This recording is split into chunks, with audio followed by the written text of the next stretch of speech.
people.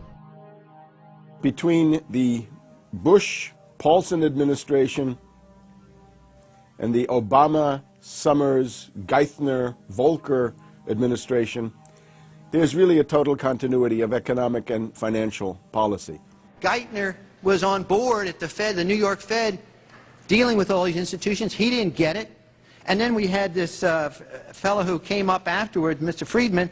He was on the Goldman Sachs board, and he didn't last too long as a Fed chairman. Why? Because he had a conflict of interest. Is it possible that there's so much conflict of interest here that all you folks don't even realize that you're helping people that you're associated with, and you should be recusing yourself for America's ethics? I behaved with the... You don't think you should have recused yourself when you asked Lehman to go in bankruptcy, you didn't put Bear Stearns in bankruptcy, and then you folded Merrill Lynch into... I mean, isn't there some point where you got to say, hey, I got a conflict of interest here?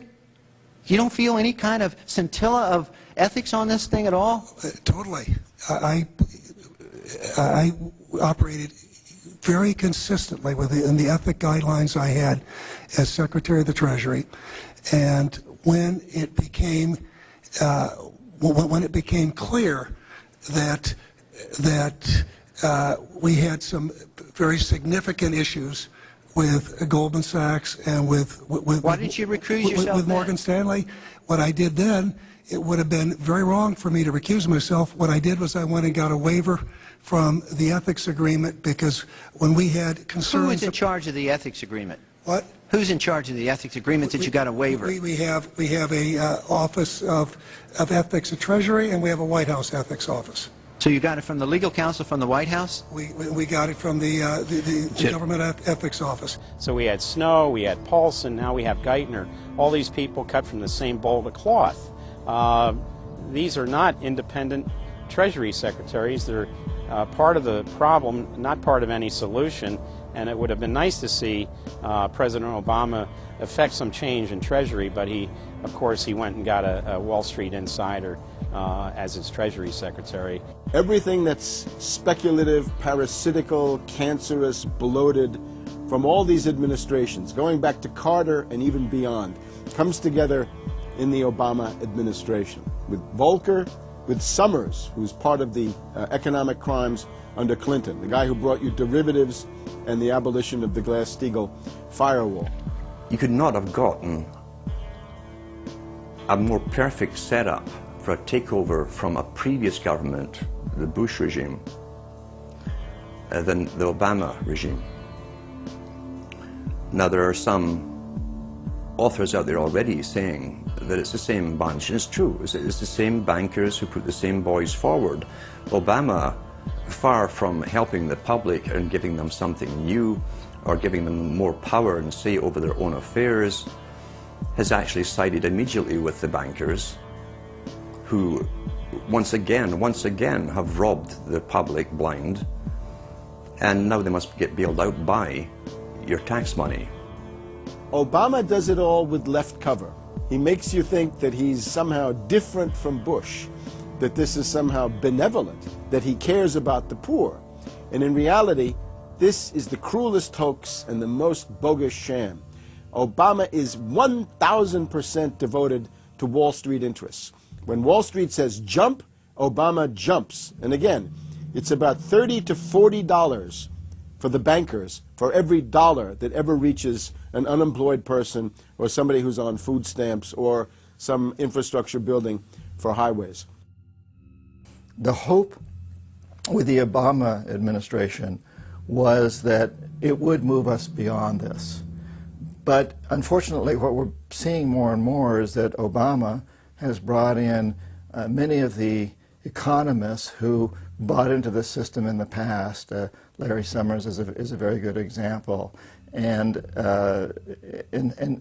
so many of his economists, many of the people there, you can really almost at this point relate Obama to Hoover, who did something similar in his presidency, as opposed to Franklin Roosevelt, for example, who brought in a very fresh team. So the concern here now is that Obama's falling into this trap of bringing in the same people who put us in the position that we're in today, and other people who buy into the same theories that brought us here, this mutant form of capitalism. Presumably what most politicians want to come in is say, hey, the problems of the past, they're due to the old guy, and I'm cleaning house, and I'm going to bring in a new team, and don't blame us for the things we've inherited. Can't say, you know, those policies of the past that came before were insane, because you got the guy that was one of the key architects of those policies. People need to stop having allegiance to their political party. They need to have allegiance to the Bill of Rights, the Constitution, and what has made our republic so special. The basic human rights and dignity that every citizen of this country inherently has. Not because it's some right given to us by government, but because our Bill of Rights, our Constitution, enshrines that these are inalienable rights given to us by God, that we inherently have as sentient, free, conscious beings. But instead the public cheers on the Republicans as they win, or cheers on the Democrats as they defeat the Republicans. It's an endless, staged, gladiatorial event, special interest own both parties, and they project this false left-right paradigm up as like a movie screen. And behind that, behind the throne, the establishment is able to control our society and engineer it into this high-tech police state. If you try to let the finance oligarchs who created the crisis turn around and say they're the doctors who are going to get you out of the crisis, they will dig you deeper and deeper into the bottomless abyss of world economic depression, financial collapse, and disintegration. The Democrats have really done more to destabilize the American economy and to help the big banks on Wall Street than the Republicans have done. I would imagine that the Republicans know a little bit more about finance and markets enough that when someone like Goldman Sachs asks the Congress to change laws as they did in the 90s to do away with position limits on the futures contracts, the Republicans would have said, no way, that's completely inconsistent with any notion of a fair market. But the Democrats, I have a feeling, are just not financially literate enough to say no. And I think that Goldman has very shrewdly positioned themselves with the Democrats, because the Democrats typically, like many NGOs that I've run into, they seem to have a complete inability to comprehend these issues of markets and finance and how it relates to social justice. So under the Democrats, we also saw the repeal of Glass-Steagall. Glass-Steagall said there's an inherent conflict of interest between the commercial banking side, which is the lending side, and the investment banking side, which is taking an ownership position. And we have to end this conflict of interest by separating these two entities. You can have investment banks and you can have commercial banks, but they have to be separate. Do you think that the repeal of Glass-Steagall was a tragic mistake? No, I don't think so. You could be a commercial bank like Chase Manhattan, or you could be an investment house like J.P. Morgan, or a bank like Bank of America, or an investment house like Merrill Lynch. But you couldn't be both. And as the 90s went on, the screaming hyenas of Wall Street were demanding that this prohibition, this regulation, be abolished. This was an illegal and inappropriate form of casino. The derivatives were being used and they were being unregulated, and the people were getting 30 to 1, 40 to 1, 50 to 1, and sometimes 100 to 1 profits on the way up. And remember, derivatives are a zero-sum game, so there's nothing there. It's not like a piece of stock in General Electric or Ford or something like that where there's supposed to be some value. Derivatives have no value.